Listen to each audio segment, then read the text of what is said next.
Bitiwan mo si Betty! Ang daming bata na ang pinatay ninyo! Hindi pa ba kayo titigil? Pakawalan mo kami! Ang tapang mo, bata! Ikaw lang ang may lakas ng loob na kalabanin ako. Wala ka nang pakialam kung saan ko dadalhin ng kapatid mo. Huwag ka maglala dahil isusunod din kita. Salbahe ka! Kayo na mga kasamahan mo ang dapat na mamatay! Gusto mong ikaw na lang ang patayin ko ngayon kapalit ng kapatid mo? Itong sa'yo! Lintik ang bata ka! Ang mata ko! Ang sakit! Ayun na, Betty! Habang namimilipit pa siya sa sakit sa pagkabaw ng tinidor sa mata niya. Mga aswang sila! Kailangan natin makatakas dito! Hoy! Bumalik kayo mga animal! Mahigpit na niyakap ni Lovely ang inang si Teresita habang nag-iimpake ng mga gamit. Ayaw man itong mawalay sa mga anak, ngunit ang pagtatrabaho sa ibang bansa ang tanging paraan upang makaahon sila sa kahirapan. Nay, buo na po ba ang desisyon mong umalis? Dito na lang po kayo, Nay. Tutulungan po namin kayo ni Betty sa pagtatrabaho. Tsaka, hindi naman po ako hihingi sa inyo ng pambaon dahil magtitinda po ako ng nilagang saging sa paaralan. Ayoko pong magkalayo tayo, Nay. Anak, buo na ang desisyon ko. Kailangan kong gawin to para sa kinabukasan ninyong magkapatid. Tsaka, malaking perang kakailanganin natin para maipagamot si Betty. 8 taon na siya pero hindi pa rin siya nakakapagsalita. Matalino naman po siya, Nay eh. Marunong po siyang sumulat at kumuhit. Kahit hindi man siya nakakapagsalita, ako na lang po ang magtuturo sa kanya. Basta, huwag ka nang umalis, Nay. Ayoko man mawalay sa inyo pero ito lang ang tanging naisip kong paraan para mabigyan kayo ng magandang buhay. Tsaka, 2 taon lang naman ang kontrata ko eh. Pagkatapos nun, uuwi ako rito para magkakasama na tayo ulit. Kailangan ko muna mag-ipon para kahit maliit na negosyo lang eh. Makapagpatayo tayo dito. Nandyan naman ang tita mayat ninyo na mag-aalaga sa inyo eh. Ayoko po sa kanya, Nay. Maldita yun eh. Baka saktan pa kami nun. Mukhang maldita lang ang tita mayat mo. Pero mabait yun. Nangako siya sa akin na aalagaan niya kayong mabuti. Padadalhan ko kayo ng pera para mabili niyo ni Betty yung tsokolate. Di ba matagal mo nang gustong bumili nun? Opo, pero kung kapalit no na yung pag-alis nyo, hindi na po ako manghihingi ng tsokolate. Sige na, Nay. Huwag ka na umalis. Akala ko ba nakapag-usap na tayo noon, anak? Huwag ka nang umiyak. Mabilis lang naman ang 2 taon eh. Nay, mamimiss ka po namin. Anak, alagaan mo ang kapatid mo, ha? Huwag kayong pasaway sa tita mayat mo at bigyan siya ng sakit ng ulo, ha? Pinahid ni Teresita ang mga luha ng anak. Bagamat tahimik man ang bunso sa sulok, ay malamlam ang mga mata nitong nakatingin sa ina at kapatid. May autism si Betty at hindi siya nakakapagsalita. Ngunit matalino ito dahil anumang sinasabi sa kanya ay madali nitong nauunawaan. Sa pamamagitan ng pagguhit ay nalalaman ni Lovely ang nararamdaman ng kapatid. Dahan-dahang tumayo ang bunso mula sa pagkakaupo. Ibinigay nito sa ina ang iginuhit sa papel. Para sa akin ba to, anak? Ang ganda ng pagkakaguhit mo sa ating 3 ah. Huwag kayong mag-alala, uuwi rin ako. Kailangan ko lang talagang gawin to dahil sa hirap ng buhay. Oo naman. Hindi ko kayo kakalimutan. Mahal na mahal ko kayong 2. Solong binubuhay ni Teresita ang mga anak. Iniwan siya ng kinakasamang si Kevin nang malaman ng asawa nito ang tungkol sa relasyon nila.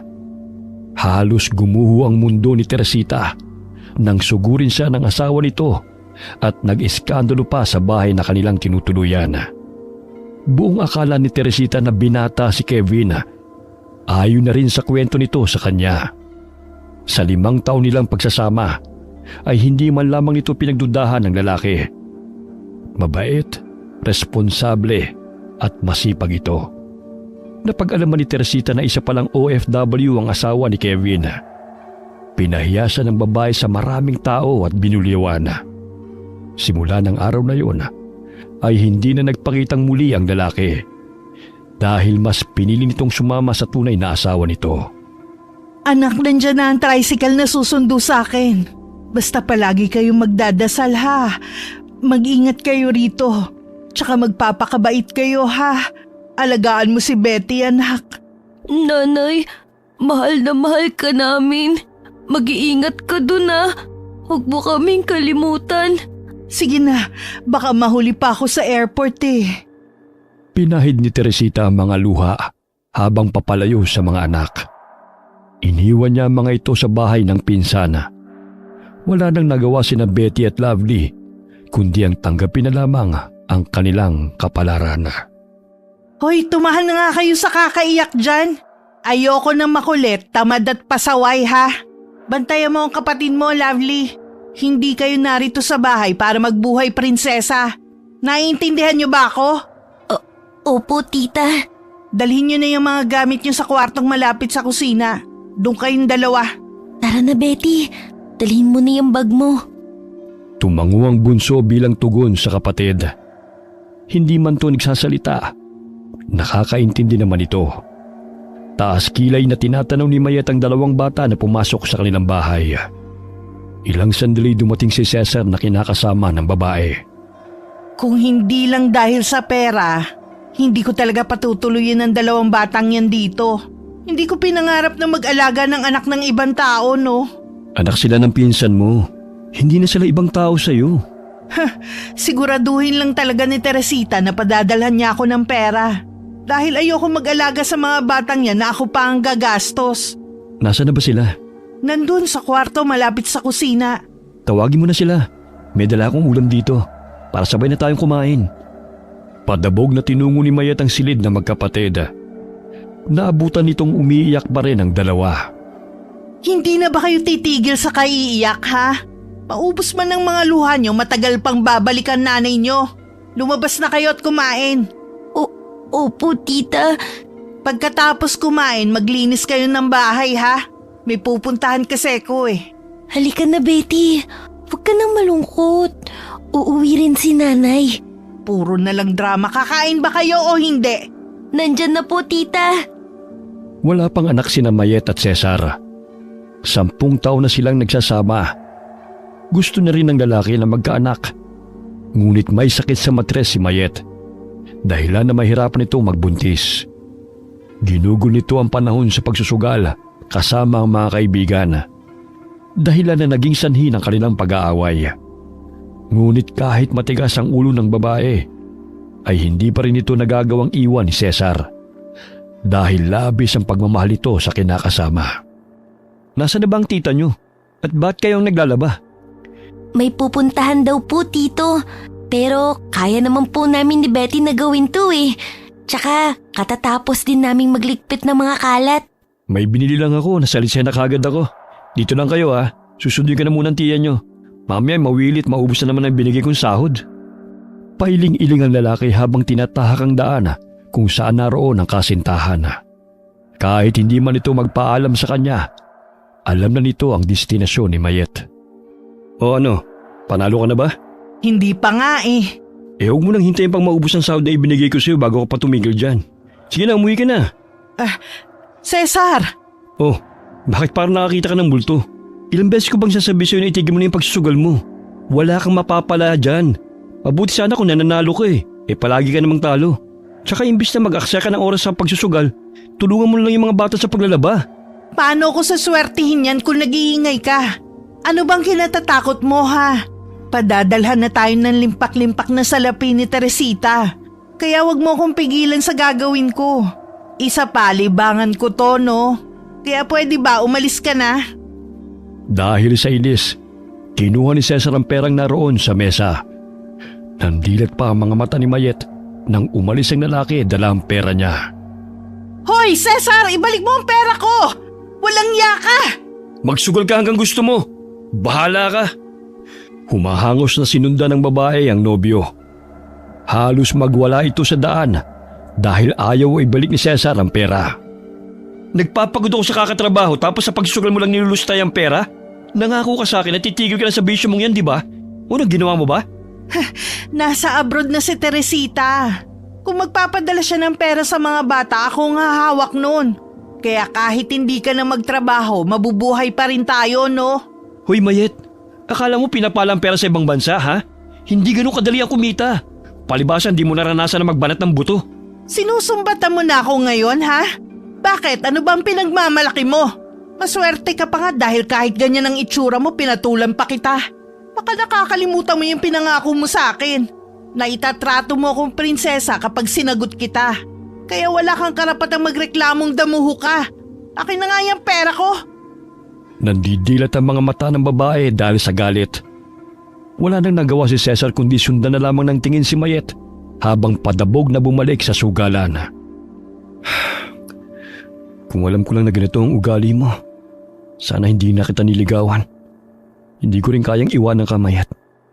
Nasanay na akong kasama ka at mahal na mahal kita. Malamlam ang mga matang umuwi ng bahay ang lalaki. Walang nararamdamang hiya si Mayet at nagpatuloy sa pagmamadyong. Patawa-tawa pa ito na humarap sa mga kaibigan dahil dinaig na naman ito si Cesar. 3 buwan nang nagtatrabaho si Teresita sa ibang bansa. Nababagot na rin si Mayet sa paghihintay kung kailan siya padadala ng pera ng pinsana.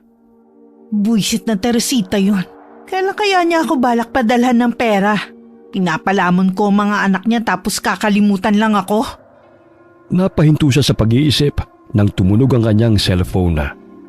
Halos mabulsa sa kanyang inuupuan nang mabasa ang mensahe. Uy, Gracia! Mabuti naman na tagpadala na ng pera ang babaeng yun. Kung hindi, sa kalsada na pupulutin ng mga anak niya. Ilang sandali pa'y tumunog ang cellphone nito. Tumatawag si Teresita, kaya agad niya itong sinagot. Malumanay ang kanyang boses na nakikipag-usap sa pinsana. Animoy anghel kapag pera na ang pinag-uusapan. Maya-maya'y ibinigay nito ang cellphone sa 2 bata upang makausap ng mga ito ang kanilang ina. Nanay, kamusta po kayo riyan? Miss na namin kayo ni Betty. Ayos lang naman, anak. Pasensya na at medyo natagalan ang pagpapadala ko ng pera, ha? Medyo bago pa kasi ko rito, anak eh. Si Betty, kumusta? Inaalagaan ko po siya, tsaka ang galing pa rin niyang gumuhit. Alam mo ba, Nay, madalas niya akong ginuguhit. Ipapakita raw niya sa'yo kapag nakauwi ka na. O sige na, anak. Sa susunod na ulit ako tatawag, ha? Parang dumating na kasi ang amo ko eh. Mag-ingat kayo ni Betty. Mahal na mahal ko kayo. Masayang-masaya ang magkapatid nang marinig muli ang boses ng ina. Hindi man nagsasalita si Betty, ngunit tumatalon-talon pa ito dahil sa tuwa. Ang saya ko, Bunso, dahil nakausap natin si Nanay. Nabawasan ang pangungulila ko sa kanya. Basta ha, huwag kang makulit para hindi tayo pagalitan ni Tita Mayet. Tumango ang bunsong kapatid at mahigpit siyang niyakap nito. Dali-dali lumabas ng bahay si Mayet na animoy abot tenga ang ngiti. Nakasalubong nito sa daan si Cesar, ngunit hindi man lang nito sinabi kung saan siya pupunta. Oh, bakit ganun lang ang tuwa sa mukha ng tiyahin niyo? Parang nanalo sa sugal ah. Ay hindi po, Tito. Tumawag kasi si Nanay. Ah, kaya naman pala eh. Lovely, pwede bang ipagtimpla mo ako ng kape? May dala akong pandesal dito. Tsaka samahan niyo na rin ako magmerienda. Sige po, Tito. Maayos ang pakikitungo ni Cesar sa 2 bata. Salungat sa ginagawa ni Mayet, kahit kadugo pa niya mga ito. Minsan ay nasisigawan nito ang magkapatid, kahit sa maliit na pagkakamali. Dumating si Mayet sakay ng tricycle. Hindi ito magkanda-ugaga dahil sa dami ng pinamili. Oh, one day millionaire ka na naman ah. Alam ko nagpadala ng pera sa Teresita. Sana naman tinago mo dahil pera yun ng mga bata. At sino ka para pagsabihan ako? Pera ko rin to, no? Sa akin niya iniwan ng mga bata. At sa mismong pamamahay ko. May karapatan akong bilhin ng lahat ng gusto ko. Dahil naghirap din ako sa pag-aalaga sa mga batang yan, no? Para yun sa pag-aaral nila. Hindi sa luho mo. Che, ang ingay mo. Binilhan na rin kita ng damit. Parang basahan na kasi ang sinusuot mo eh. Tipirin mo yung pera dahil hindi yan sa'yo. Ayan no, binilhan ko sila ng pagkain. Isa pa, hindi naman nila kailangan ng bagong damit eh. Ewan ko sa'yo. Sarilit luho mo lang iniisip mo eh. 2 supot ng biskwit at tinapay ang binigay nito sa mga bata. Ni hindi man lamang nito binilhan ng bagong damit at tsinelas sa magkapatid. 3 buwang sunod-sunod na pinadalhan ng pera ni Teresita ang pinsana upang maibili ng mga gamit ang mga anak sa eskwela. Ngunit iilang piraso lang ang binibigay ni Mayat sa mga bata at napupunta lamang sa bisyo at luho nito. Bagamat ang kasiyahang naramdaman ay pansamantala lamang, natigil ang pagpapadala ni Teresita ng pera. Hindi alam ni Mayat kung ano ang dahilan. Lingid sa kanilang kaalaman na minamaltrato ng babaeng amo si Teresita dahil sa pinagseselosa nito. Ilang buwan nang hindi nagpapadala ng pera ang buwisit na Teresitang yun ah. Hindi pwedeng ako pa ang gagastos para sa mga anak niya. Tita, tumawag na po ba si nanay? Tumahimik ka nga. Alam mo, naririndi na ako sa kakulitan mo eh. Tsaka patigilin mo sa pag-iyak niyang abnormal mong kapatid. Dahil kung hindi, puputulin ko na talaga yung dila niya. Humihikbing nilapitan ni Lovely ang bunsong si Betty. Niyakap niya ito upang tumahan na sa kaiyak. Betty, gusto mo bang pumunta sa burol? Doon na lang muna tayo. Parang kapiling din natin si nanay dahil doon tayo madalas na nagpipiknik, diba? Tumango si Betty bilang tugon sa sinabi ng kapatid. Tumayo ang bata bitbit ang papel at lapis nito. May malilit na uling din itong inilagay sa plastik. Nang makarating sa burol, ay agad na umupo ang dalawa. Ano na kayang nangyari kay nanay? Bakit hindi na siya tumatawag? 4 na buwan nang hindi natin siya nakakausap eh. Alam mo, Betty, miss na miss ko na si nanay. Napasulyap si Lovely sa matandang lalaki na itinuro ng kapatid. Ipinakita nito kay Lovely ang kanyang iginuhit. Betty, ang galing mo ng gumuhit ah. Parang hindi ordinaryong lapis lang ang gamit mo. Ipinakita nito sa kapatid ang uling. Kung saan gusto nitong sabihin na yun ang ginamit nito sa pagguhit. Agad namang naintindihan ni Lovely. Oh, mga bata, kumusta na kayo? Matagal din kayong hindi napagawi rito ah. Oo nga po, Lolo. Kasi po sa bahay na kami ni na Tita Mayat nakatira. Sa ibang bansa kasi nagtatrabaho ngayon si nanay. Pero ilang buwan na siyang hindi namin nakakausap. Lolo, baka may masamang nangyari na po sa kanya.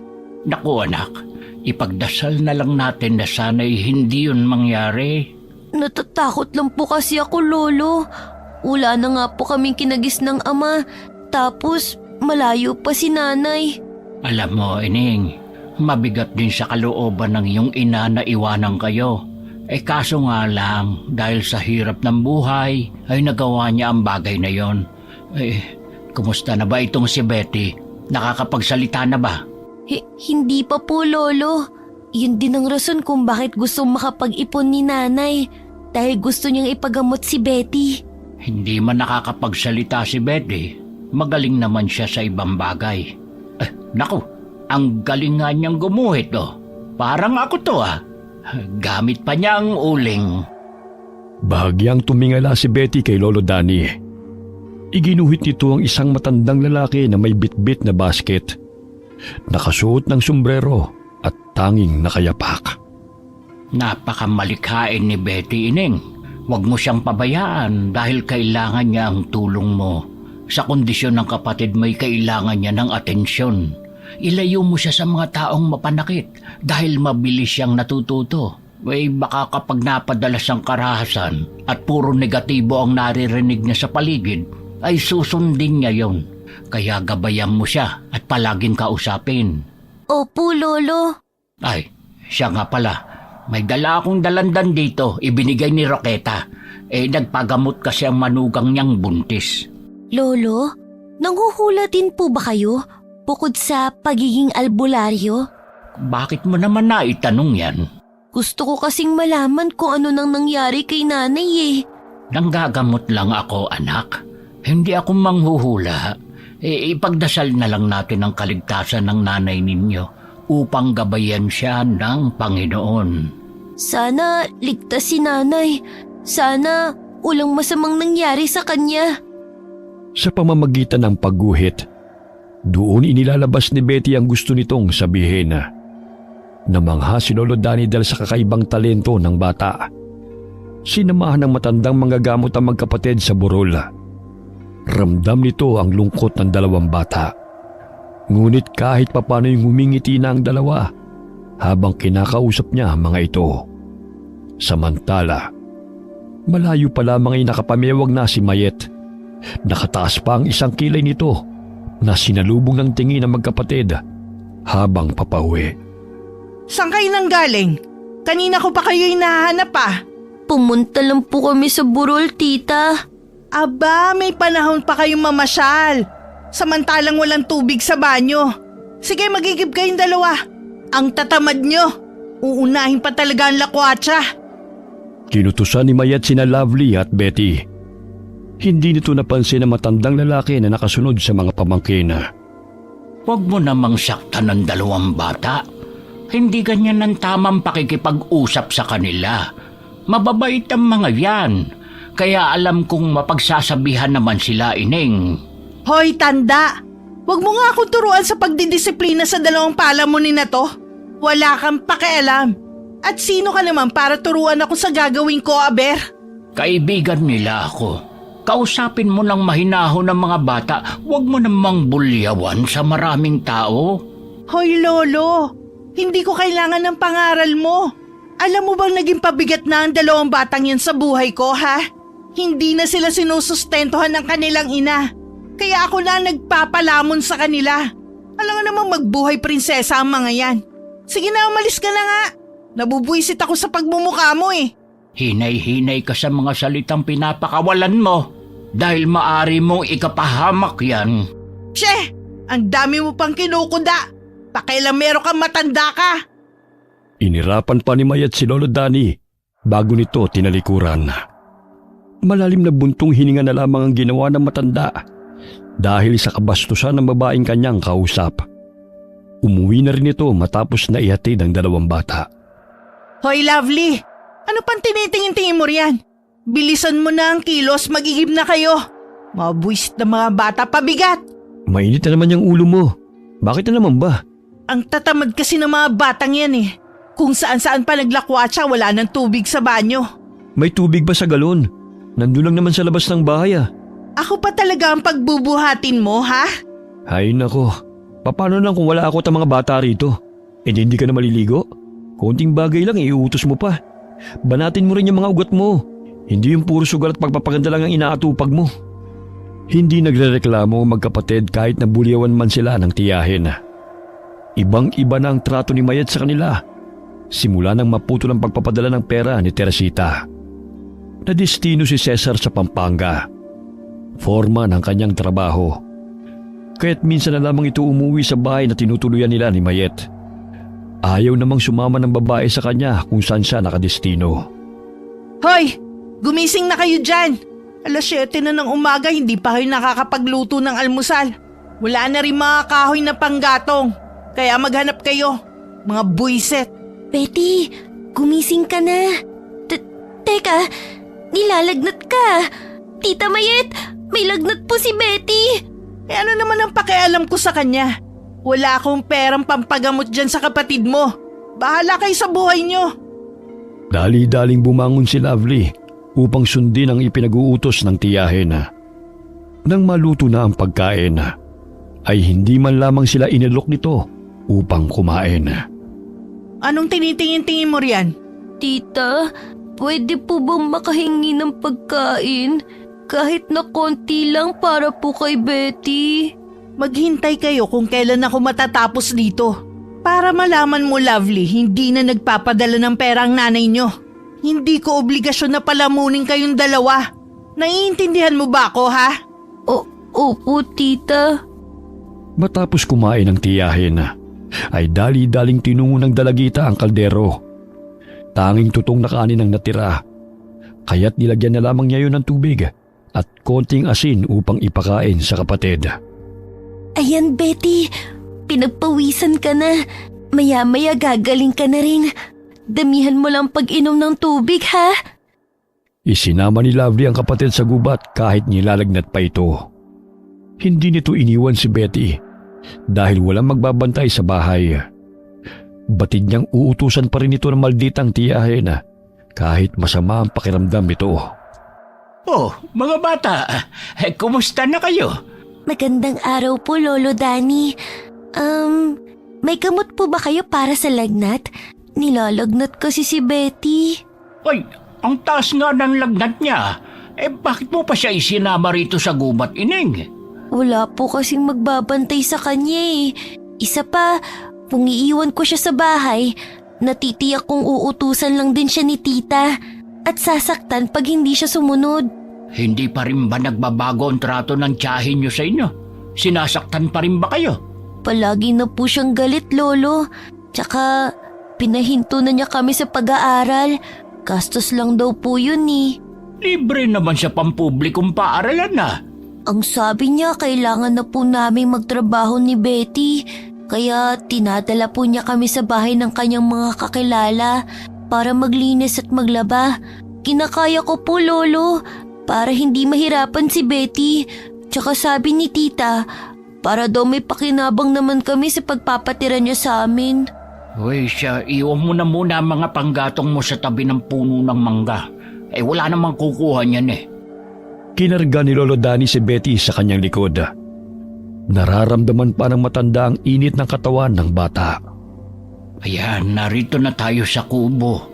Pahihigain ko lang si Betty para makapagpahinga siya.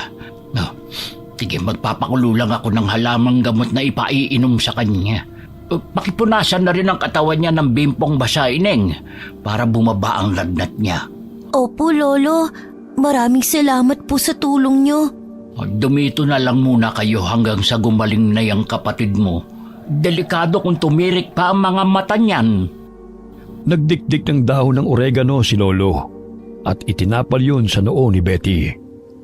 Mabilis na natuyo ang dahon dahil sa taas ng lagnat ng bata. Maya-maya lang ay bubuti rin ang kanyang pakiramdam. Itong 3 dahon ng labnog, ilagay mo sa tiyan niya para pagpawisan siya. Ipinagluto rin ng lugaw ni Lolo ang magkapatid. Halatang gutom na gutom ang mga ito. Hindi pa ba kayo kumakain? Hindi pa po, Lolo. Kaninong umaga, si Betty lang ang pinakain ko. Tutong na kanin lang ang binigay ni tita sa amin. Ang bihira naman. Alaunan na oh. Hindi pwedeng ganyan ang trato niya sa inyo. Dumito na lang kaya kayo. Kahit papano'y may mga gulay at prutas kayong makakain dito. Gustuhin ko man po, Lolo. Kaya lang baka umuwi si nanay at hanapin kami. Ang sabi niya sa amin, babalikan niya kami kina Tita Mayit. Hindi naman pwedeng pinababayaan na lang kayong magkapatid. Basta kapag kailangan ninyo ng tulong at kung nagugutom kayo, puntahan niyo lang ako. Huwag kayong mahihiya. Opo, Lolo. Hinilot din ni Lolo si Betty dahil may pilay ito sa balikat. Bumaba ang lagnat nito pagsapit ng hapon. Itong langis, Ineng. Pahiran mo ang tiyan at likod ng kapatid mo para tuluyan na siyang gumaling. Magagamit mo rin yan kapag masama ang pakiramdam mo. Sige po, Lolo. Itatago ko na po to. Sige, ihahatid ko na kayo. Mamaya mapano pa tong kapatid mo sa daan. Pagpahingahin mo muna siya, ha? Bawal muna maglaro at magbuhat ng mabibigat. Masusunod po, Lolo. Ako na magdadala ng mga panggatong na kinuha ninyo. Ay, ang hirap talaga kapag walang mga magulang na mag-aalaga. Lo, pwede mo ba akong turuan na gumawa ng mga halamang gamot? Bakit naman? Para po maibenta kami ni Betty at magkapera. Yung kaibigan kasi ni Tia masakit ng kasukasuan. Naubusan siya ng langis sa pinapahid sa kanyang rayuma. Baka pwede ko siyang bentahan. Nakakatuwa ka talagang bata ka. Ay sige, tuturuan kita. Bago yan, umuwi na muna kayo. Baka hinahanap na kayo ng tiyahin ninyong galit sa mundo. 5:30 nang dumating ang magkapatid sa bahay ng tiyahin. Wala ito roon, kaya pumasok sila ng bahay bitbit ang dalang panggatong. Binigyan din sila ng matanda ng saging upang may makain. Agad na nagpaalam si Lolo sa magkapatid bago pa siya abutan ni Mayet. Betty, magpahinga ka na muna sa kwarto. Maglilinis lang ako ng mga kalat. Tumango ang bunso at dumungaw sa bintana. Naaninaw nito ang tiyahin na may kausap na lalaki. Humihit-hit pa ito ng sigarilyo habang nakatingin sa bahay na itinuturo ng babae. Nilapitan ni Betty ang kapatid at kinalabit. May kailangan ka ba, Betty? Umiling-iling lamang ito at itinuro ang kinaroroonan ng tiyahin. Dumungaw na lamang si Lovely sa bintana dahil hinihila siya ng kapatid. Hindi si Tito ang kinakausap niya. Siguro kaibigan lang niya yan, Betty. Hayaan na natin siya. Mamaya pagbunto na naman tayo ng galit niya. Maagang nagising ang magkapatid dahil sa pagkalampag ni Mayet sa pintuan ng kanilang silid. Gumising na kayo riyan. Pumunta kayo sa bahay ni Corina. May ipapalinis siya sa inyo. Bayad na yun kaya hindi pwedeng tatamad-tamad. Pero tita, hindi pa masyadong magaling si Betty. Kung maaari, tumito na muna siya. Hindi pwede. Kailangan niya magtrabaho dahil nakakahiya kay Corina. Binayaran na niya ako kahapon. Kaya kailangan niyong pagtrabahuhan yon. Dali, gumising na kayo. Pag nainis ako, tatamaan kayo sa akin. Opo, tita. Maagang tinungo ni Mayet ang sugalan. Hindi pa man nakapag-agahan ay umalis na ng bahay ang magkapatid patungo sa bahay ni Corina. Naawa ang ginang sa kanila, kaya't bago sila pinalinis ng hardin ay pinakain muna nito ang mga bata. Mabuti na lang at mabait si Aling Corina. Pinakain pa tayo. Magpahinga ka na lang, Betty, ah. Ako nang magtitipon ng mga tuyong dahon at magtatanggal ng mga damo sa mga halaman niya. Matapos kumain ay agad na inumpisahan ni Lovely ang paglilinis. Nakaupo sa kawayang silya si Betty habang gumuguhit. Napaawang ang labi ni Lovely na masagip ng paningin ang iginuhit ng kapatid. Parang si Tia at ang lalaki yan na. Kayang-gaya mong tindig nila. Tsaka ang mga paligid kung saan sila naroon. Ang galing mo, Betty! Napangisi ang bunso at nagpatuloy sa pagguhit. Magang natapos ni Lovely ang paglilinis ng garden. Pinadalhan sila ng pagkain ni Aling Corina bago umuwi ang dalawa. Nakasalubong nila si Lolo Danny sa daan, kaya napagpasya ng magkapatid na sumama sa matanda. Lo, saan ka ba pupunta? Ay, uuwi na, Ineng. Saan ba kayo nang galing? Kina Aling Corina ho. Nilinis ko po ang hardin nila. Pwede po bang sumama kami sa'yo, Lolo? Wala naman kaming gagawin sa bahay eh. Tsaka wala naman dun si Tia. Malamang nasa sugalan pa yun. Sige. May ibinigay na hinog na mangga dito si Lorenzo. Nagpahilot kasi siya eh. Kaya pinuntahan ko doon sa bahay nila. Ang bango ng mangga, Lolo. Matagal na rin kami hindi nakakakain ni Betty niyan eh.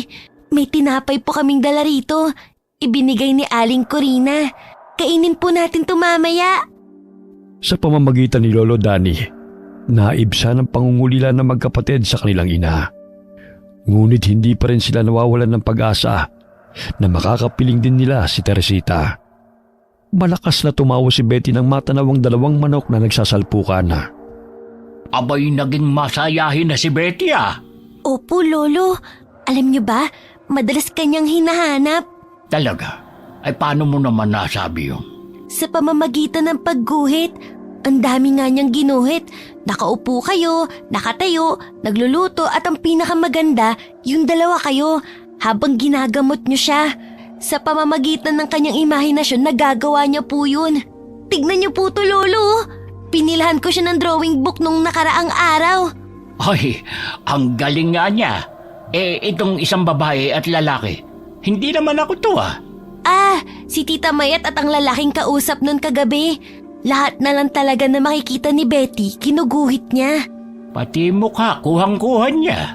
Naku, kapag ipinagpatuloy pa yan ni Betty habang siya'y lumalaki, hindi malayong pagkakakitaan niya ang pagbuhi. Oo nga po, Lolo eh. Sayang nga lang dahil pinahinto kami ni Tita sa pag-aaral. Kaya nga umalis na kayo sa poder niya. kinakawawa kayong dalawa eh.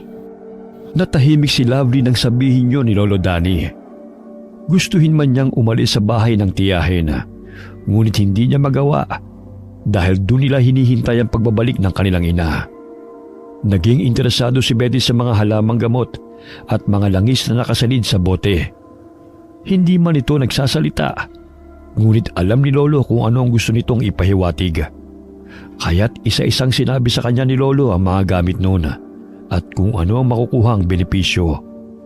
Natuwa pa si Lolo dahil isa-isang iginuhit yun ng bata habang nakangiti. Matalino ka talagang bata, Betty. Lo, may mga pangontra din po ba kayo sa aswang? Meron naman, Ining.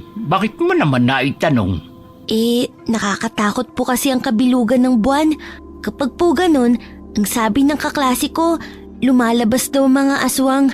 Totoo po ba yun? Ayon sa kaalaman ko'y ang ibang angkan ng mga aswang ay nagdidiwang. May mga tansong patalim at mga halamang gamot akong pangontra dito. Pero sa ngayon, wala pa naman akong nakakalaban ng mga aswang. Ngunit kailangan pa rin nating mag-ingat dahil kahit saan may umaaligid ang masasamang nilalang. Lo, pwede po ba akong makahingi ng pangontra? Madalas kasing ginagabi si tita na umuwi ng bahay eh. Minsan inuumaga na. Kami na lang ang naiiwan ni Betty sa bahay. Itong langis na may katas at dinikdik na dahon ng halamang kalabo. Mabisang pangontra ito sa aswang. Nalalason sila rito dahil mapait. Nasusunog din ang balat nila at naihilo dahilan na manghina sila. Mabisa ring gamot sa psoriasis, eksema, sugat at kagat ng insekto ang katas ng kalabo. Marami po akong nakikitang tanim na ito sa daan. Pero hindi ko alam kung saan ginagamit eh. Akin na lang po to, Lolo ah. Kapag may panahon ako, pwede rin pala akong gumawa ng langis na may katas ng halamang kalabo. Inilalagay ang mga dahon sa pintuan ng bahay, lalo na kapag may sanggol at buntis. Hindi na kami matatakot ni Betty sa tuwing kabilugan ng buwan, Lolo. Hiniwa ni Lolo Danny ang hinog na mangga. Habang nagkukwentuhan ay pinagsaluhan nilang tatlo ang prutas. Maya-maya ihahatid ko na kayo. Baka maabutan pa kayo ng dilim sa daan. Sige po, Lolo. Iuwi nyo na lang tong tinapay. Sa gayon ay may kakainin kayong mamaya. At saka marami pa akong saging dito eh. Isinilid ni Lovely ang bote ng langis sa kanyang bulsa. Hapon na nang ihatid sila ni Lolo Danny sa kanilang bahay. Saglit silang napahinto nang mapansin ang itim na sasakyan sa kanilang tabi. Malayo-layo pa sila sa bahay na kanilang tinutuluyan. Anong ginagawa ng itim na sasakyan na yan dito? Lolo, may mga lalaki. Parang yung isang yun. Yung nakita namin kasama ni Tita Mayet. Pangisi silang sinalubong ng tatlong kalalakihan. Napatras si Lolo Danny at hinawakan ng dalawang bata upang lumayo sa naturang lugar. Napangisi pa ang mga ito at sila'y hinabol. Lolo, bakit nila tayo hinahabol? Ano pong kailangan nila sa atin? Hindi ko rin alam. Ngunit nararamdaman kong may masama silang balak. Hoy! Tanda! Kahit tumakbo ka man, maaabutan ka pa rin namin! Lolo, papatayin nila tayo, may mga baril sila! Malayo pa sila sa mga kabahayan at walang napapadaan na mahihinga nila ng tulong. Hinablot ng dalawang lalaki sina Betty at Lovely, habang isa naman ay sinuntok si Lolo Danny sa muka, dahilan na matumba ito sa lupa. Saan ninyo dadalhin ng mga bata? Wala ka ng pakialam, tanda. Tumahimik ka kung ayaw mong pasabugin ko yung bungo mo. Huwag mo nang iputok yung baril. Maya-maya'y makaagaw pa yan ang pansin sa mga tao at mapurnada pa ang ating plano. Tara na! Hayaan na lang natin ang matandang yan. Tiwan niyo kami! Lolo! Tulong! Bitiwan niyo sila! Saan niyo sila dadalhin? Tinadyakan ng isang lalaki sa tagiliran si Lolo Danny habang nakahiga sa lupa.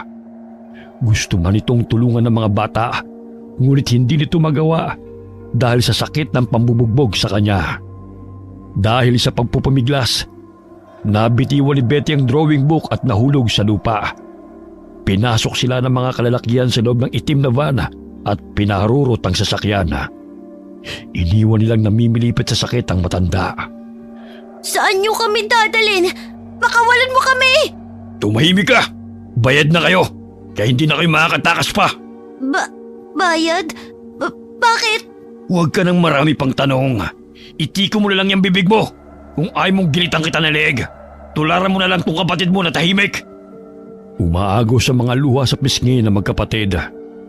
Kahit anong gawin nilang pagpupumiglas, ay hindi sila makalabas ng sasakyan. Kinalampag nila ang salamin ng van nang makitang nakatayo sa gilid ng daan ng tiyaheng si Mayet. May dala itong sobre. Pangisipa itong tinatanaw ang papalayong sasakyan. Para naman mapakinabangan ko kayo. Sa wakas nakahawak din ako ng limpak-limpak na salapi. Grabe ang dami nito. Umuwi ng bahay si Mayet na animoy walang ginawang masama. Ibinenta nito ang mga pamangkin sa lalaking miyembro ng sindikatong kumikidnap ng mga bata. Nakilala nito ang lalaki sa sugalan kung saan malaki ang tinatayang pera. Gayunpaman, walang kaalam-alam si Cesar sa ginawang pagbenta ni Mayet sa mga pamangkin. Pagdating ng bahay, inilatag nito ang mga perang papel sa kama at hinigaan ito. Nakahiga rin ako sa salapi. Kung magtatanong si Cesar kung nasa ng mga bata, sasabihin ko lang na naglayas sa mga yun. Kailangan utak ang pagganahin, hindi puso. Samantala, napansin ng magkapatid na huminto ang sasakyan. Binaba sila ng mga kalalakyan sa isang lugar kung saan tanging matataas na pader lamang ang kanilang nakikita. May naririnig silang mga iyak ng mga bata. Anong lugar to? Pakiusap, gusto na namin umuwi. Hinihintay na kami ni Tita Mayet. Hindi na kayo hinahanap noon. Dahil sa oras na ito ay nagpapakasasala sa pera. Anong ibig nung sabihin? Sige na, bitiwan niyo na kami ng kapatid ko. Hindi ba sinabi kong tumahimik ka? Bakit ang ingay-ingay mo? Tinulak ng lalaki si Lovely at napasubsob ang dalagita sa sementadong sahig. Hindi na kayo makakatakas pa. Para malaman mo, ibinenta kayo ng tiyahin mong mukhang pera. Kayo ang kabayaran sa utang niya sa amo namin. Pasalamat nga siya. Binigyan pa siya ng bonus. Mga salbahe kayo! Anong gagawin niyo sa amin? Alam mo, Iha, hindi na ubra ang pagiging matapang mo rito. Alam mo kung anong ginagawa namin sa mga batang matabilang dila? Pinuputol at kinakain. Wala naman kaming kasalanan sa inyo ah. Bakit niyo kami dinala rito? Kung may utang man si Tita Mayet, siya ang singilin mo, hindi kami. Alam mo bata, kahit mamaos ka pa sa kasisigaw at lumuha ka ng dugo, hindi magbabago ang isip ko. Nakikita mo ba yung mga batang yan? Kaya huwag ka nang mag-inarte dahil may mga kasama ka. Kinaladkad sila ng lalaki patungo sa silid kung saan naroon ang ibang mga bata. Napalukip-kip sila sa sulok at niyakap na lamang ni Lovely ang bunsong kapatid. Betty, hindi ko na alam kung anong nangyayari at kung anong kailangan nila sa atin. Natatakot ako. Baka patayin nila tayo. Ramdam ni Lovely ang nangangatog na katawan ng kapatid. Maging ang mga batang naroon ay hindi tumitigil sa kaiyak. Ilang sandali isinarado ng lalaki ang pintuan at nilisan ng naturang silid. Humahangos na humingi ng tulong sa mga tao si Lolo Danny. Pumutok ang kanyang labi dahil sa lakas ng pagkakasuntok sa kanya ng lalaki. Iminulat ni Mayet ang mga mata nang marinig ang sunod-sunod na katok sa pintuan. Wisit naman oh, panira ng moment eh. Sino ba yan? Anong kailangan mo? Bumungad sa harapan ng babae si Kapitan Joel at si Lolo Danny. Nagsumbong si Lolo sa kapitan na dinukot ng mga kalalakihan ng dalawang bata. Kaya agad na ipinagbigay alam nila kay Mayet. Ano kung kailangan nyo? Dinukot ng mga kalalakihan ng mga pamangkin mo. Humingi na kami ng tulong sa mga kapulisan. Dinukot? Mas mahirap pa kami sa daga ah. Ang sabihin nyo, naglakwatsa ang mga yon.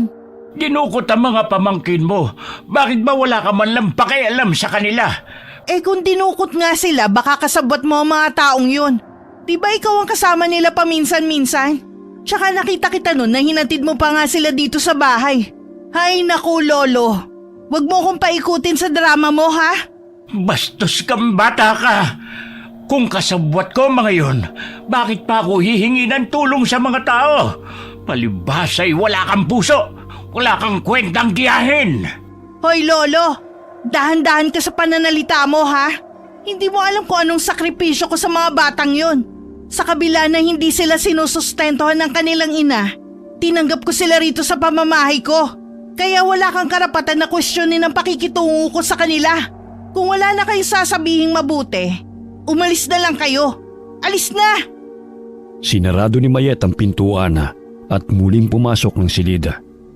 Humiga muli siya sa pera na walang nararamdamang pag-aalala sa mga pamangkin. Mga pakialamero. Ilang sandali pa'y muling narinig ng babae ang katok sa pintuan. Hindi niya ito pinagbuksan sa pag-aakalang sinakapitan na naman yun. Iminulat nito ang mga mata nang marinig ang boses ni Cesar. "Babe! Buksan mo ang pinto! May dala ko para sa inyo!" Buisit, umuwi na si Cesar. Sandali, kailangan ko iligpit ang mga perang to. Baka mabisto ko. Itinago nito ang pera sa aparador sa ilalim ng mga nakatubing damit at kinandado. Inayos nito ang sarili bago hinarap ang kinakasama. "Oh, bakit ang tagal mo?" Nagbanyo pa ako eh. Hindi ka man lang nagpasabi na uuwi ka. Sana man lang naipagluto kita na makakain. "Marami akong pasalubong sa'yo. Pasensya ka na't matagal din ako hindi nakauwi ha. Sobrang busy kasi mahal eh. Nasaan yung mga bata? May binili ako para sa kanila." Ewan ko, hindi na umuwi eh. Siguro naglayas. Mga maldita, hindi mapagsabihan. Naglayas? Hindi naman nila magagawa yun ah. At saka mabait sila at pagsasabihan. Hindi na nga umuwi, anong gagawin ko? Kung ayaw nilang manirahan dito, di hindi ko sila pipilitin. Alangan naman habulin ko pa sila. Lalo na yung si Betty, lumalala na talaga ang ugali. Mapapansin ang pagkadismaya sa mukha ni Cesar. Alam nitong hindi magagawa ng mga bata na maglayas. Maliban na lamang kung pinagmalupitan na naman ito ni Mayet. Baka sinaktan mo na naman. Pwede ba wag mo akong sisimulan? Di ba nangako ko sa'yo na hindi ko na sila sasaktan? Ginawa ko naman ah. Ako na nga ang nag-a-adjust para sa kanila eh. Kahit pamamahay ko to, malalaki na sila. Hindi ko na hawak ang utak ng mga yun. Nag-aalala lang naman ako. Tsaka bali-balita na rin kasi ang pagkawala ng mga kabataan. Delikado na ang panahon ngayon. Sige na, kumain na muna tayo. Ikaw na lang, busog pa ako. Padabog na tinalikuran ng babae si Cesar at pumasok na ito ng kwarto. Ngunit napangisi ito ng tumalokbong ng kumot. Hinding-hindi nyo na sila makikita. Nakakabwisit ang mga batang yun. Lalong-lalo na ang abnormal na si Betty. Sa tuwing naririnig ko ang iyak niya, naririnde ko. Hindi ko sila kailangan. Mas importante sa akin ng pera. Wala ngang pakialam ang sarili nilang ina eh. Ako pa kaya nagsahin lang nila sa pinsan? Kalaunan na, nalaman ni Cesar mula kay Kapitan ang isinumbong ni Lolo Dani. Nagpatulong na rin sila sa kapulisan upang hanapin ang dalawang bata. Hindi naglaya sa mga bata, kundi dinukot daw sila ng mga lalaking sakay ng itim na van.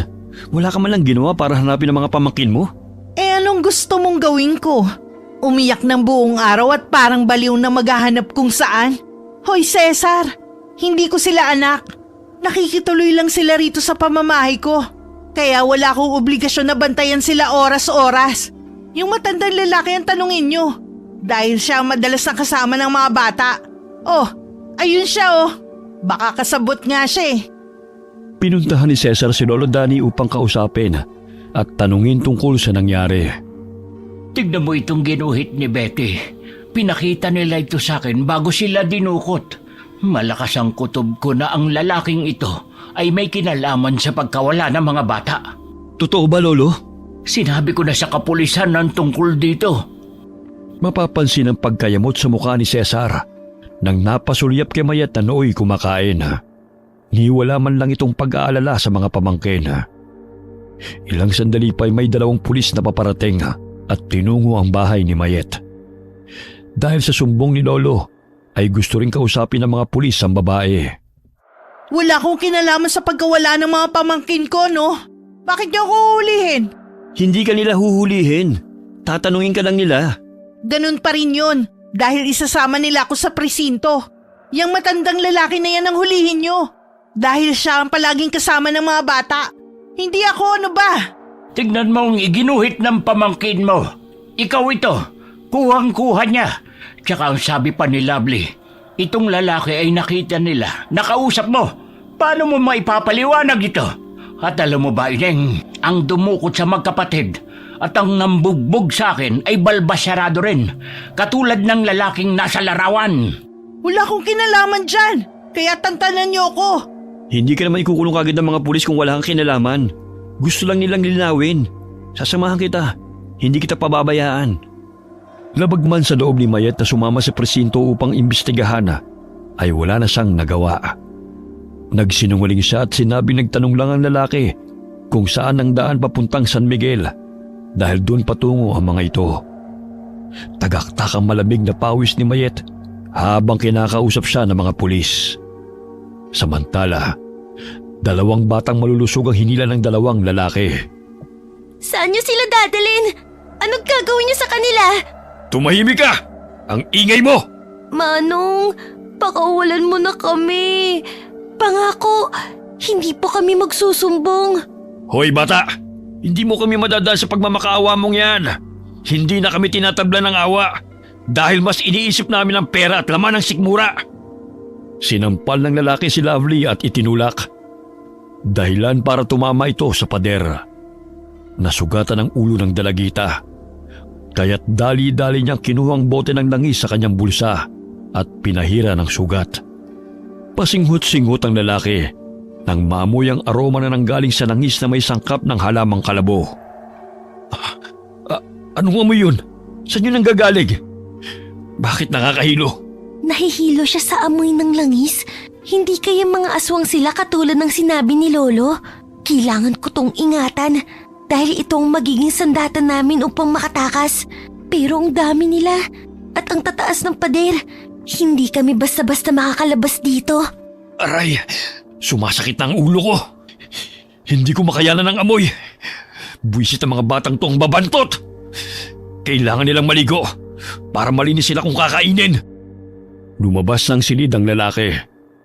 Naninag ng magkapatid na naduduwal pa ito dahil sa matinding pagkahilo. Betty, huwag kang lalayo sa akin ha. Kailangan nating makatakas dito. Dahil hindi sila pangkaraniwang tao. Mga aswang sila. Siguro tinukot nila tayo upang gawing pagkain. Hoy bata, saan ka pupunta? Tatakbo ka pa, ha? Betty, huwag mo silang tingnan. Nagulat silang lahat nang makitang sinaksak ng lalaki ang batang tumakbo palabas ng silid. Bukas ang pinto, kaya yun ang naisipan nitong paraan upang tumakas. Kumalat ang dugo sa sahig at hinila siya ng lalaki nang bumulagta na ito. Kayong lahat, itong kahihinatnan ninyo kapag nagtangka kayong tumakas. Betty, patay na ang mga bata. Mga salbahe sila. Mahigpit na niyakap ni Lovely ang kapatid. Napalukip-kip sa sulok ang mga batang naroon. Lahat ay takot. Kumalas sa pagkakayakap si Betty sa kapatid. Tumayo ito at tinungo kung saan naroon ang dugo. Walang emosyon at pigil ang pag-iyak.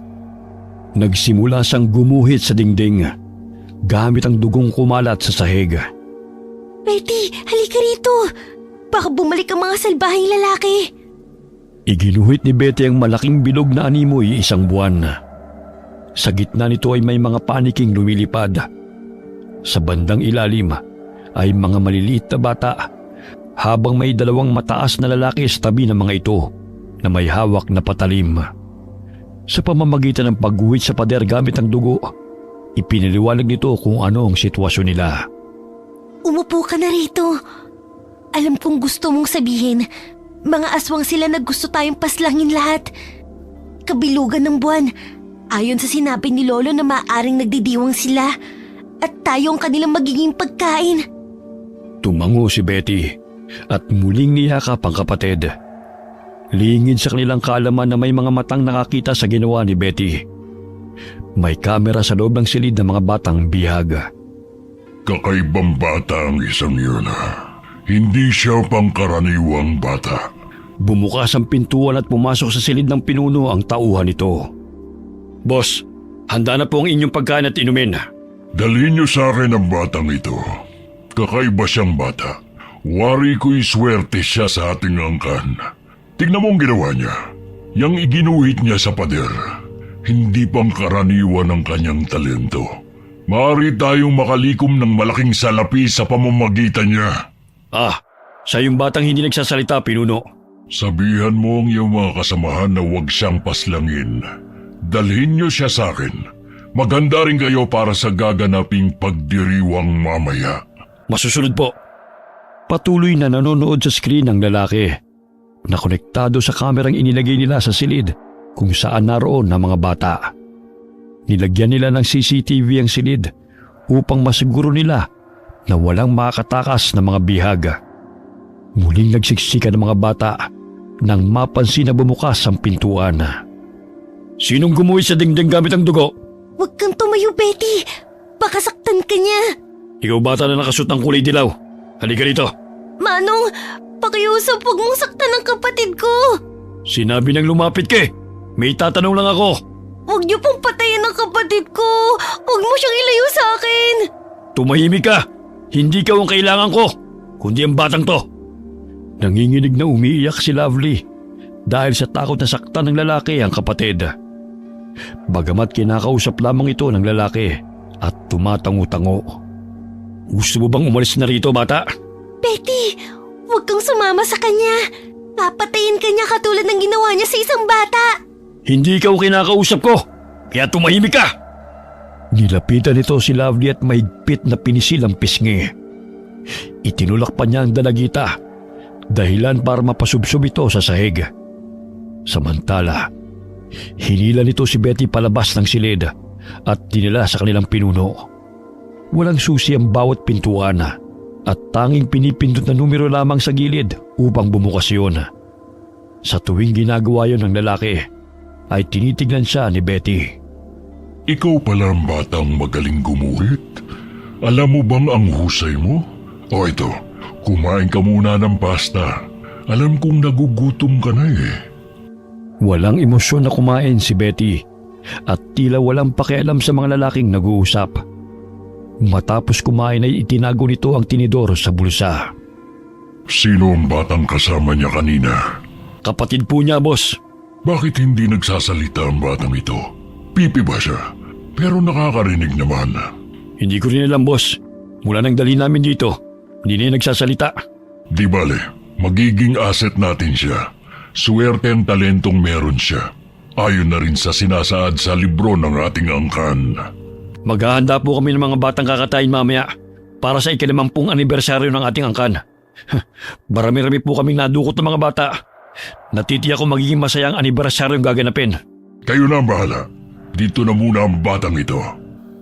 Mayayaman ang lahi ng mga aswang na dumukot sa mga bata. Taon-taon ay nagdidiwang sila sa tuwing sasapit ang kanilang anibersaryo. Ngunit sa pagkakataon na yon, ay enggranding handaan ang gaganapin. Upang mapanatili ang makinis na balat at maiwasan ang pagkulubot ito, ay umiinom sila ng sariwang dugo ng mga bata. Karamihan sa kanila ay may mataas na posisyon sa lipunan. Tulad na lamang ng doktor, abogado, sundalo at iba pa. Kinakausap ng lalaki si Betty, ngunit wala itong nakukuhang sagot sa bata. Kaya hinayaan na lamang nito. Nakatulog ang pinuno ng mga aswang. Hindi nito namalayan na umalis si Betty sa kwarto at pinindot ang mga numero sa pintuan. Bigla yung bumukas na wari alam nito ang password. Animoy pusang nagkubli si Betty kapag may mga tao siyang nakikitang paparating. Bumukas ang pintuan kung saan naroon ang mga bihag. Kaya't natakot ang mga bata sa pag-aakalang may kukunin na namang bata upang patayin. Betty? Paano mo nabuksan ang pinto? Patakbo nitong tinungo ang kinaroroonan ng kapatid at mahigpit itong niyakap. Binigay niya ang tinidor at binaduktot ni Lovely ang ngipin nun upang gawing sandata. Iniwan na naman bukas ang pintuan. Mamaya ay lalabas na naman ang mga bata. Bago pa ito makalayo ay tumakbo si Lovely palapit sa lalaki at tinusok nito ang mga mata. Aray! Mata ko! Buwisit kang bata ka! Bitiwan mo ko! Ang dami na ninyong pinatay! Alam kong wala kayong ititira sa amin! Napansin ni Lovely ang kamera sa ibabaw ng dingding. Kaya't sinabihan nito ang ibang bata na batuhin yon upang mabasag. Nagtulungan sila na batuhin yon ng tsinelas. Binato ng isang bata ang kamera ng damit nito. Pumalakpak si Betty nang sumabit ang damit at natakpan ang kamera. Pinagtulungang bugbugin ng mga bata ang lalaki. Hinila nila ito patungo sa kwarto. Sa tulong ni Betty, nagkaroon sila ng lakas ng loob upang lumaban. Humahangos ang lalaki dahil bumaon ang tinidor sa mata nito. May mga bantay. Kailangan nating makalabas dito. Tsaka may mga taong paparating. Sinenyasan sila ni Betty kung saan sila dapat pumunta. Dahil sa matalas ang kanyang memorya, ay nagawa nitong maalala ang pinipindot na password sa mga pintuan. Tumambad sa paningin ng mga bata ang elevator, kaya't pumasok sila roon. Hoy! Saan kayo pupunta? Buwisit ang mga batang to! Paano sila nakatakas? Bilis! Bilis pumasok na kayo! Kailangan nating makalayo rito. Nandyan ng lalaki. Dahil sa pagkatarantay na pindot ng dalagita ang ground floor, nagsiksikan sila sa elevator hanggang sa bumukas yun at agad silang lumabas. Naku, ang dilim naman dito. Nasaan na ba tayo? Tsaka naaamoy niyo ba yun? Ang lansa. May narinig na pamilyar na boses si Lovely. Sumilip siya sa isang silid. Napatampal siya sa kanyang bibig nang makita ang tiyahing si Mayet na nakakadena. Pakiusap! Tulungan niyo ako! Ayaw ko pa mamatay! Tita, bakit ka nandito? Tinukot ka rin nila? Lovely, ikaw ba yan? Pakawalan mo ko rito! Sige na, maawa ka sa akin! Nakakandado. Sandali lang at hahanapin ko lang ang susi. Bilisan mo, bago pa nila ako tantarin! Umiiyak na nagmamakawa ang babae sa pamangkin. Halos naliligo siya sa sariling dugo dahil sa hiwa nito sa iba't ibang bahagi ng katawan. Napatampal sa bibig ang dalagita nang makita niya ang ulong pugot at tinadtad na katawan sa malaking palanggana. Betty, si Tito Cesar to, di ba? Pinatay siya. Mga hayop kayo! Pakawalan mo ako rito! Mga demonyo kayo, pinatay niyo si Cesar! Mga wala kayong awa! Hoy! Tumahimik ka! Kung hindi naging matabil yung dila mo na isawalat kung sino mga kasamahan namin, di sana na-enjoy mo pa ngayon ang pera mo. Hindi ka kasi marunong sumunod sa usapan eh. Paano? Ako ang ikukulong kung hindi ko sasabihin kung sino-sino kayo! Walang iya ka! Hindi lang kayo pulis, mga aswang din pala kayo! Pakawalan mo ko rito, hayop ka! Diyan ka na babagay. Dinamay mo pa ang nobyo mo. Handa kang ipagtanggol. Kaya nga lang, mas nauna pa siyang mamatay sa'yo. Pakawalan niyo ako rito! Pakiusap! Nagkubli ang mga bata sa ilalim ng mesa, sa aparador at sa likod ng pintuan. Kinuha ng lalaki ang batya na naglalaman ng karne ni Cesar. Nahulog ang ulo, kaya nagpagulong-gulong ito sa ilalim ng mesa, kung saan nagkukubli ang magkapatid. Hoy! Mga bata! Anong ginagawa niyo riyan? Pinatay mo si Tito! Itong sayo! Aray! Aray! Ang mata ko! Pisit kang bata ka! Mahuli lang kita, ikaw ang susunod kong ihahain mamaya! Ito pa! Kailangan mo maghilamos! Ano yan? Parang nahihilo ako!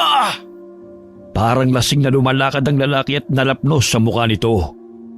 Napasubsob ito sa malaking makina na gilingan ng karne. Nagkataon na lumabas ang isang bata na nagkukubli sa likod noon. Hindi sinasadyang masagi nito ang on, kaya't nagiling noon ang nawalang malay na lalaki. Nahilo siya sa amoy ng langis na to. Ibig sabihin, aswang din siya. Kailangan kong kalagan si tita.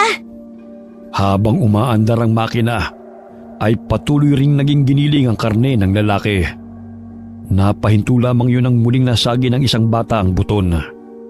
Kinuha ng dalagita ang mga susi na nakasabit sa bewang ng lalaki at kinalaga ng tiyahin. Tulungan niyo ako! Kailangan nating umalis rito! Papatayin nila tayo! Pinatay nila ang tito niyo! Tayo na tita, may pintuan akong nakita. Baka yun ang daan. Aray! Dahan-dahan, Betty! Lovely! May sugat ako sa binti. Binaril ako ng pulis. Napag-alaman kong mga aswang sila. Tita, yung mga dumukot sa amin aswang din.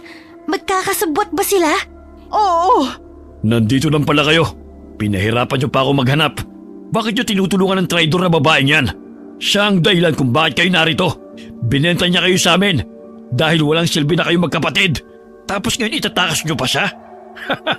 Mga uto-uto! Huwag kayo maniwala sa kanya. Sinungaling siya. Nag-iimbento lang niya ng kwento. Ikaw ang sinungaling. Mukha kang pera. At higit sa lahat, wala kang kwenta. Kahit anong gawin niyo, hindi kayo makakalabas dito ng buhay. Dahil lahat kayo, magiging handa sa pagdiriwang. Hindi kami papayag. Dahil ikaw ang gagawin namin giniling katulad niya. Itinuro ng dalagita ang makina kung saan nangalahati na ang katawan ng isang lalaki na naging giniling. Nandilat ang mga mata nito na nakayanan ng mga bata na pumatay. Nagbago ang anyo ng lalaki. Kumulubot ang balat nito at nanlilisik ang mga mata. Ikaw na batang pipe, inakala pa naman ni pinuno na isa ka sa magdadala ng swerte sa aming angkan. Ngunit isa ka palang salot.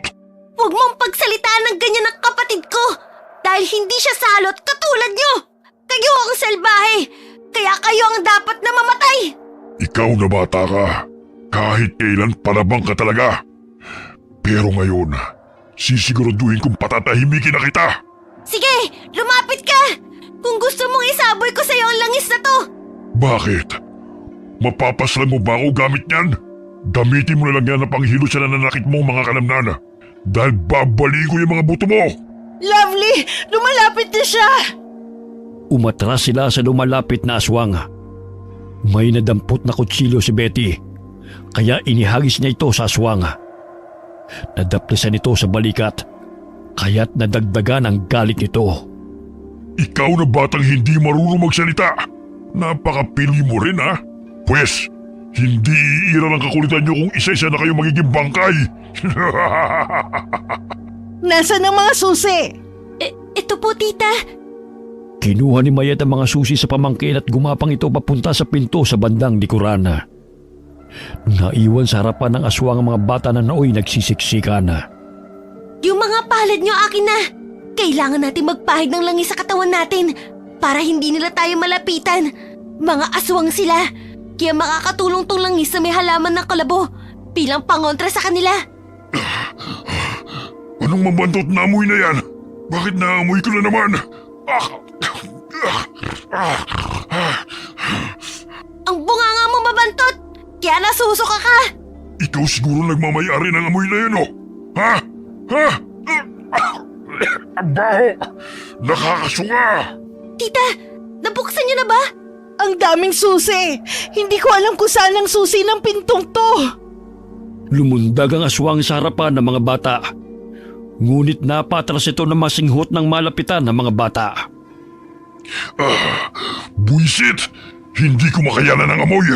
Palibasa hindi kayo naliligo. Kumuha kayo ng maaari niyong gawing sandata. Susugurin natin siya. Dinampot ng mga bata ang gunting, kahoy at iba pang mga bakal na nakikita nila sa paligid at sinugod ang lalaking aswang. Pinaghahampas nila ito. Bago pa man ito maiputok ang barel, ay malakas na hinampas ni Lovely ang braso nito gamit ang kadena. Dahilan na tumilapon ang hawak nitong barel. Sa hindi inaasahan, tumama ang baril sa dingding at pumutok ito. Tinamaan sa sentido ang lalaking aswang. Ganun na lamang ang gulat ng mga bata nang makitang bumulagta ito sa sahig. Mga walang hiya kayo!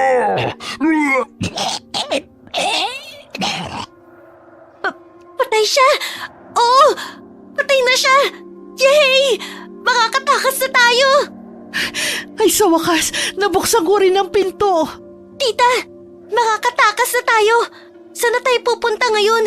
Kailangan natin maghanap ng sasakyan. Yun lang ang paraan para makalayo tayo rito. Ayun! May sasakyan!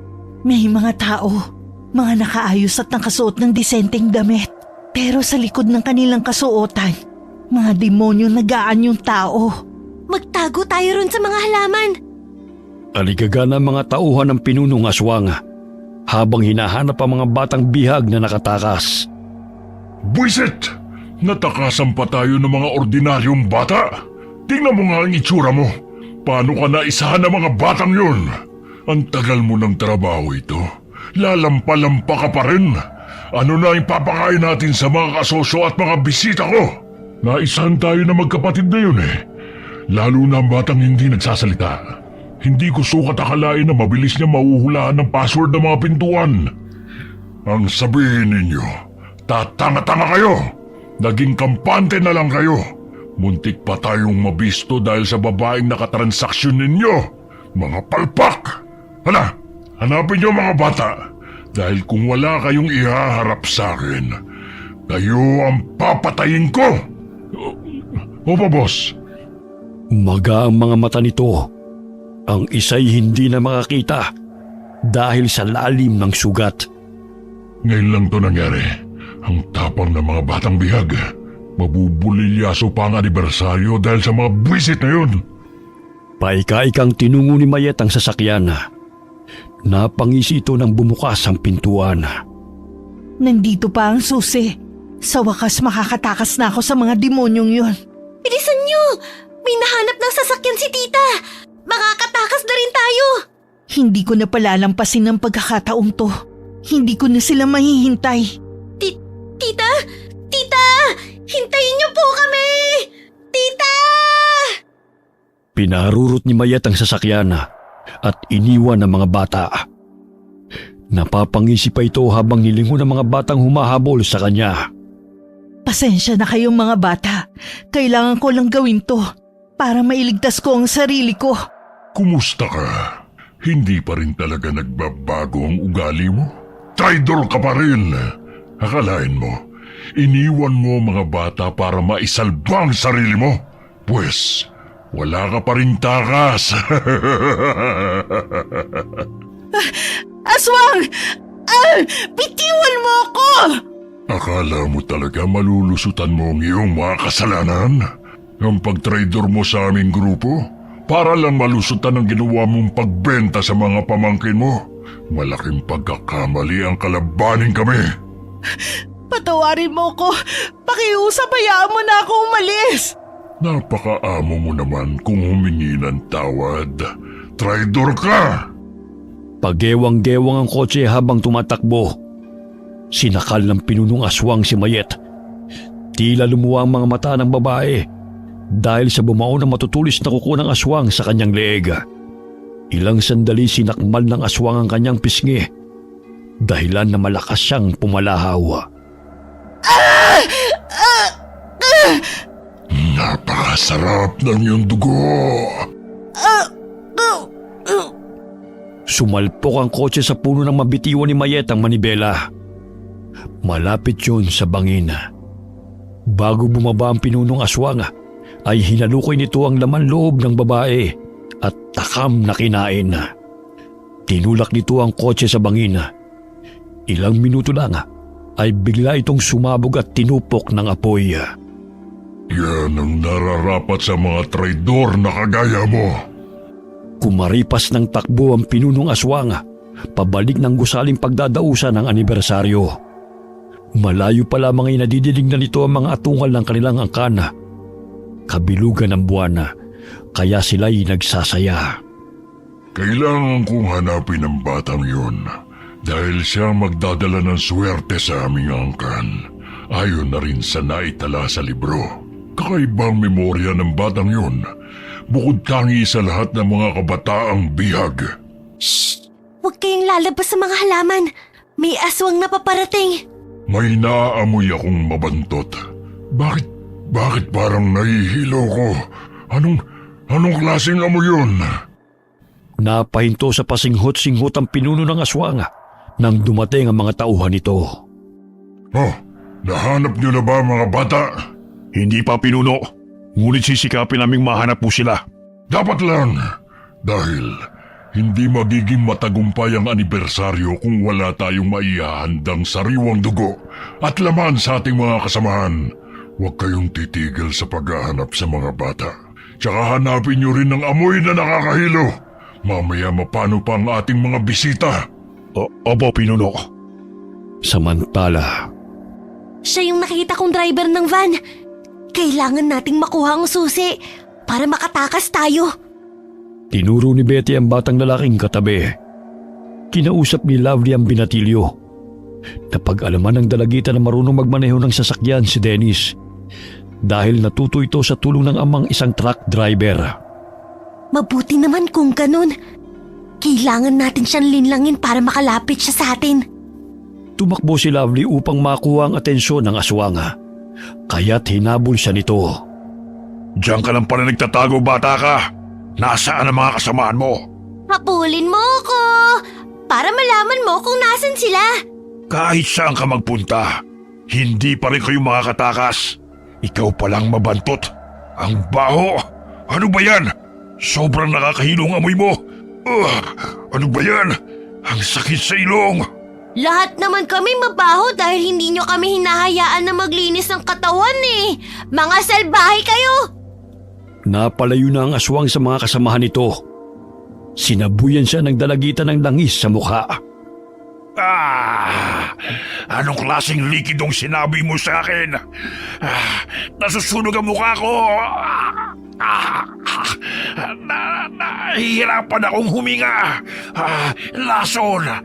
Parang lason. Totoong sinabi ni Lolo.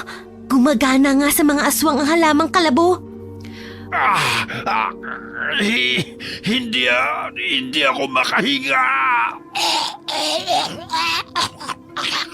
Mga kasama, tingnan nyo. Nangihina na siya. Kailangan nating kunin ang susi ng van. Kinapkapan ng mga bata ang lalaki hanggang sa nakuha ni Betty ang susi sa bulsa nito. Tayo na! Mag-ingat lang tayo na makita na iba pang aswang. Ito pa palang langis. Kalahati pa ang natira sa bote. Kailangan nating pahirang muli ang katawan natin dahil ayaw nila sa amoy nito. Nalalason din sila. May mga aswang na nakabantay sa paligid at naghahanap din sa kanila. Kaya ganun na lamang ang kanilang pag-iingat na hindi sila makita ng mga ito. Pinaputukan sila ng isang aswang na may baril, kaya't nagkubli sila sa mga puno. Kailangan nating gumapang hanggang sa makarating tayo sa van. Yun lang ang tanging paraan para makaalis tayo dito. Sinunod ng mga bata ang sinabi ni Lovely, kaya't sama-sama silang gumapang hanggang sa marating nila ang itim na van. Sige na, pumasok na kayo. May gagawin lang ako. Binuhusan niya ng langis sa mga kamay at pinahira ng van. Sa gayon ay mahirapan ang mga aswang sa paglapit sa kanilang sasakyan. Tumulong na rin ang ibang mga bata. Ilang sandali pa'y pinaandar ng binatilong si Dennis ang van. Kaya't nagkaroon ng pag-asa ang mga bata. Tara na, Dennis! Bago pa tayo maabutan nila! Lintek! Ayun ang mga bata, tumatakas! Paano nila napaandaran sa sakyan? Pagewang-gewang na tumakbo ang van. Kaya't sa tuwing sumasagi ang bandang gilid ng van sa mga kahoy, ay napapasigaw ang mga bata. Naku, Dennis! Mag-ingat ka, baka mabangga tayo! Pinapataka ni Lovely ng langis ang daan. Sa gayon ay makapagbigay yun ng aroma na siyang inaayawan ng mga aswang. Hinabol ng mga aswang ang sasakyan. Tumalo ng isang aswang at sumampa sa bubungan. Ngunit malakas itong pumalahaw nang mapaso at nakaramdam ng kate sa mga paa. Ah! Anong klaseng likido ang inilagay ng mga bata sa kotse? Umalis ka dyan! Alis! Ihinto niyo ang sasakyan, mga batang pasaway! Dennis, ihinto mo raw! Biglang inapakan ng binatilyo ang preno, dahilan na tumilapo ng aswang. Sumalpok ito sa puno, dahilan na mamilipit ito sa sakit nang bumagsak sa lupa. Nagpatuloy sa pagmamaneho si Dennis. Ilang sandali pumutok ang gulong nito, dahilan na huminto ang van na kanilang sinasakyan. Nabangga sila sa puno. Mabuti na lamang ay walang nasaktan sa kanila. Kailangan nating makalayo rito. Sigurado ako hinahabol pa tayo ng iba pang mga aswang. Kailangan nating humingi ng tulong dahil konti na lang ang langis na natitira. Tanging ang liwanag ng buwan na nagsisilbi nilang gabay sa madilim na paligid. Hindi nila alam kung saan patutungo. Hanggang sa maaninag nila ang isang nagliliyab na apoy na pinapalibutan ng mga tao. Sino sila? Mga aswang din kaya sila? Sana naman hindi. Samantala, Mga kasama, may naririnig ba kayong mga kaluskos? Sa palagay ko, malapit lang dito sa atin. kinalabit ni Betty ang kapatid at sumenyas ng tulad ng palagi nitong ginagawa sa tuwing makikita nito si Lolo Danny. Tama, si Lolo Danny ang isa sa mga taong yun. Humingi tayo ng tulong sa kanila. Lolo! Tulungan niyo po kami! Hinahabol po kami ng mga aswang! Mga bata, mabuti at ligtas kayo. Ilang araw na namin kayong hinahanap. Kaya nagsagawa na kami ng ritual na gabayan kayo ng puti ang gabay. Lolo, mga aswang! Pinatay nila sina Tio Cesar at Tia Mayet. Halina kayo. Doon kayo sa kuweba. Magpahinga muna kayo roon. Tahan na. Huwag na kayong umiyak. Nahinto sa pagdarasal ang mga manggagamot. Humingi ng tulong si Lolo Danny sa kanyang mga kaibigan upang hanapin at gabayan ang dalawang bata. Maging sina kapitan at mga tauhan nito sa Sitio San Diego ay naghahanap din sa mga nawawalang mga bata. Samantala, nababagot na ang mga bisita dahil hindi pa rin inilalabas ng pinunong aswang ang mga batang bihag. Naubos na ng mga ito ang tinadtad na karne na inihain sa kanila. Pagpasensya na muna ninyo. May konting aberya lang dahil nakatakas sa mga bihag. Ngunit sisikapin naming maibalik sila rito. Nakatakas po sila. Wala na po sila sa loob ng hasyenda. Marunong palang magmaneho ang isang batang lalaki. Tsaka yung mabantot na amoy at nakakahilo ay pagmamayari ng batang babae. Nakakalason din, kaya hindi kami makalapit sa kanila. Mga inutil! Gumawa kayo ng paraan upang hindi masira ang ika-50 anibersaryo ng ating angkan. Kung hindi, ako mismo ang papatay sa inyo! Opo, Pinuno. Nagkaroon ng ideya sina Lolo Danny. Humingi rin siya ng tulong kay Kapitan upang sugurin ang angkan ng mga aswang. Nagtulungan sila sa pangunguhan ng mga halamang kalabo. Dinikdik yun at inilagay sa water tanker. Yun ang naging paraan ni Kapitan upang mapadali ang kanilang paglusob. Dumito na muna kayo mga bata. Pupuntahan lang namin ang lugar kung saan naroon ang mga aswang. Pero mapangalip na po, Lolo. Ayaw po namin mapahamak kayo. Ligtas kayo rito. Kasama ninyo ang aking mga kaibigang manggagamot. Hindi nila kayo pababayaan. At saka, hindi makakapasok ang mga aswang dito dahil maraming pangontrang inilagay sa paligid. Lolo, ayoko pong pati kayo saktan nila dahil kayo na lang po ang taong malapit sa amin. Gagawin namin ito para hindi na sila muling maghasik ng lagim upang wala ng batang gagawing pagkain. Mag-iingat po kayo, Lolo, ha? Tsaka, ipangako mo na babalik ka. Pangako, babalik ako. Sinugod ng mga manggagamot ang hasyenda kung saan naroon ang angkan ng mga aswang. Kasama sina Kapitan at ang binatilyong si Dennis. Maliban sa katas ng mga halamang kalabo na inihalo sa tubig, ay may mga sandata at pangontra din ng mga manggagamot na nakasukbit sa kanilang katawan. May sasakyang paparating. May bisita pa ba tayong inaasahan? Anong oras na? Dahil sa hardin ipinagdiwang ang anibersaryo, ay nagsipulasan ng mga aswang ng tamaan ng tubig na may katas ng dahon ng kalabo. Nakaramdam din sila ng pagkahilo at init ng katawan sa tuwing madadampian ng tubig. Anong ginagawa nila? Sinisira nilang anibersaryo. Sugurin sila, mga walang hiya! Pinaulanan ng bala ng mga armadong aswang ang grupo ni na Lolo. Ngunit alisto ang mga manggagamot na umilag at pinaulanan din ng mga ito ng palaso na gawa sa tanso ang matalim na dulo nito. Dahil sa galit ay lumampas ang pinuno ng mga aswang. Hinarap nito ang mga taong lumusob sa kanila. Sino ang nagbigay sa iyo ng karapatan na sirain ang pagdiriwang namin? Mga wala kayong magawa kundi ang pakialaman kami noon pa man. Kayong dahilan kung bakit nauubos ang angkan namin. Mga salot kayo sa lipunan! Kayo ang dumukot sa mga batang walang kamuang-muang upang gawing pagkain. Dito mo pala dinadala mga bata para ipakain sa mga kauri mong aswang. Pagbabayaran ninyo ang pagsira sa pagdiriwang na ito. Bago pa man kalabitin ng pinunong aswang ang gatilyo ng barel, ay nakatutok ng hos sa kanya. Pinaliguan siya ng tubig na may kasamang halaman ng kalabo. Kaya't nandilat ang mga mata nito nang makaramdam ng katay sa buong katawan. Nahihilo din siya dahil sa mabantot na amoy at pait ng katas ng dahon. Bakit hindi ako makahinga? Ang init ng katawan ko. Laso ng dahon ng kalabo kapag lumapat sa balat ng aswang. Hindi nga nagkakamali si Ama. Iilan pa lang sa mga manggagamot ang gumagamit nito pangontra sa mga aswang. Itigil niyo yan. Nasasaktan ako.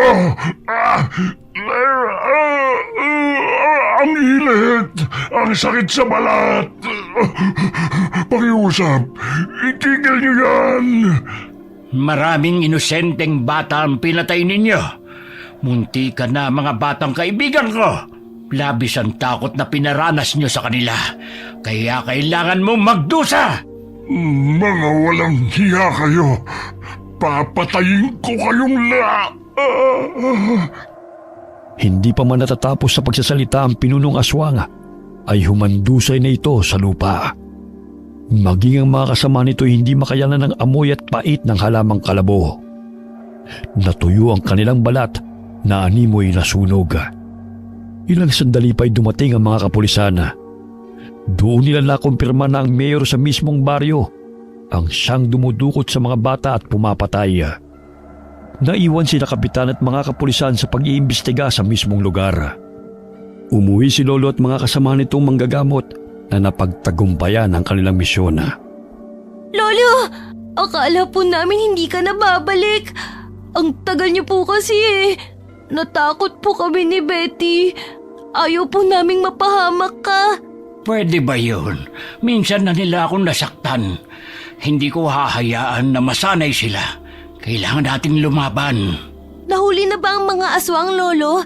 Nasaan na sila ngayon? Patay na ang karamihan sa kanila. Lalo na ang pinuno nila. Huwag kayong mag-alala. Hindi na kayo babalikan ng mga aswang na yun. Nakatakas ang iba sa kanila, ngunit takot na mga yon na mambiktima. Lalo na't may kaalaman tayo sa mga pangontra. Paano na po kami ni Betty? Saan kami titira? Kayong patay na sina Tio Cesar at Tia Mayet. Ayaw po namin sa bahay ni Tia. Baka multuhin kami. Kung gusto ninyo, doon ko na kayo patutuloyin sa bahay ng pamangkin ko. Sa kabilang barangay lang yun ang tinitirhan ninyo. Kung makakauwi naman ang nanay ninyo at hanapin kayo, nariyan naman si Kapitan para tumulong. Mabait ang pamangkin kong si Leonila. May isang anak na babae at natitiyak kung magkakasundo kayo. Hindi ba pwede sa inyo na lang, Lolo? Matanda na ako, anak. Pwede ko naman kayong bisitahin eh. At saka ang sabi ni Kapitan ay makakabalik na kayo sa pag-aaral. Mas malapit ang paaralan sa bahay ni Leonila kumpara sa bahay ko. Ganun po ba, Lolo? Sige po. Basta, bibisitahin niyo po kami palagi, ah. Ay, oo naman. Kayo talagang mga bata. Makalipas ang 1 taon na, nakauwi si Teresita sa Pilipinas sa tulong ng kapwa nito katulong. Naawa sa kanya, kaya lihim na nagsumbong sa agency. Inimbestigahan ang pangyayari at nalaman na nilabag ng kanilang amo ang karapatan ni Teresita. Marami rin itong nakitang pasa sa katawan.